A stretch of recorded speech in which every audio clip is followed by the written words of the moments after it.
మచ్చలేని మనిషి అయిన హరీష్ రావుపై నిరాధార ఆరోపణలు చేసే ముందు చక్రధర్ గౌడ్ తన నేర చరిత్ర గురించి ఒకసారి వెనక్కి తిరిగి చూసుకోవాలని సిద్దిపేట మార్కెట్ కమిటీ మాజీ చైర్మన్ పాల సాయిరాం, నంగనూరు మార్కెట్ కమిటీ మాజీ చైర్మన్ ఎడ్ల సోమిరెడ్డి అన్నారు.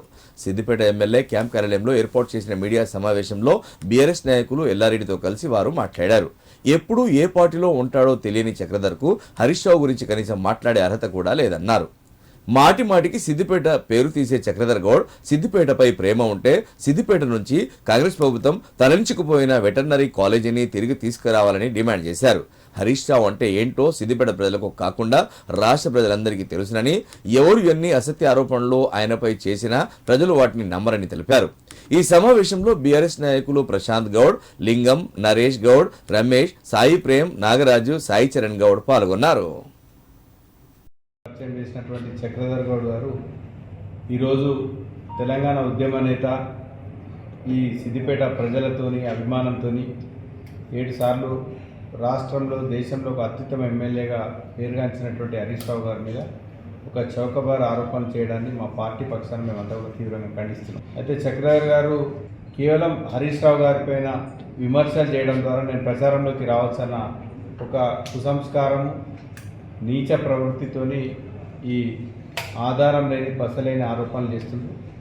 అయితే చక్రధర్ గౌడ్ గారు ఫస్ట్ హరీష్ రావు గారి మీద ఆరోపణలు చేసే ముందు మన గురువింద గింజలాగా మీ దగ్గర ఉన్న మీ నేర చరిత్ర, మీ కుట్రపూరిత బుద్ధి రేప్ అటెంప్ట్ చేసి షామీర్పేటలో క్రైమ్ నెంబర్ 49/23 ఈ కేసు రిజిస్టర్ అయిన విషయం మీకు తెలియదా?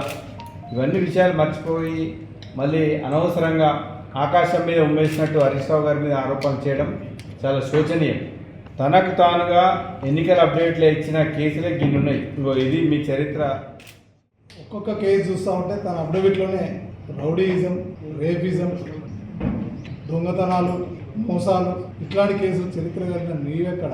తెలంగాణ ఉద్యమం కోసం, తెలంగాణ రాష్ట్ర ఏర్పాటు కోసం ఎన్నో కేసులై జైలుకు పోయి తెలంగాణ వచ్చే వరకు మొక్కుపోని దీక్షతోని కొట్లాడినటువంటి హరీష్ రావు పైన నువ్వు ఆరోపణ చేయడం ఒక సిగ్గుచేటు.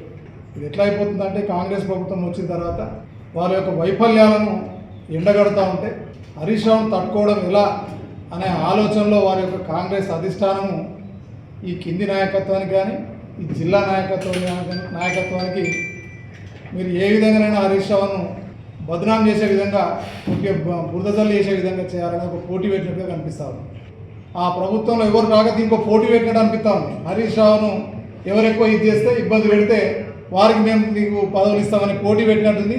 ఆ పోటీలో వీళ్ళు ఒకరు ఈ మధ్య హరీష్ రావు మీద మాట్లాడతాం.